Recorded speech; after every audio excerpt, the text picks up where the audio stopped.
Dear students, आज हम days of the week सीखेंगे, तो चलो स्टार्ट करते हैं।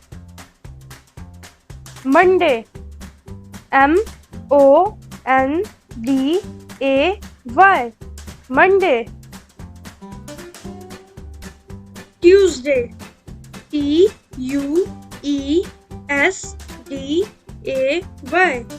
Tuesday. Wednesday, WEDNESDAY,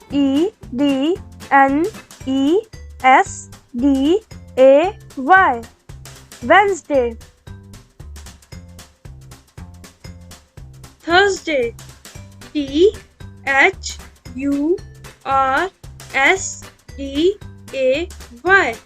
Thursday. Friday, FRIDAY, Friday. Saturday, SATURDAY, Saturday. Sunday, SUNDAY, Sunday.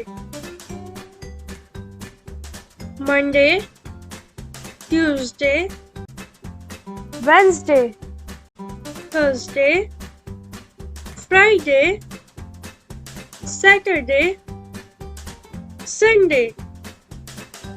Monday, Tuesday, Wednesday, Thursday, Friday, Saturday, Sunday.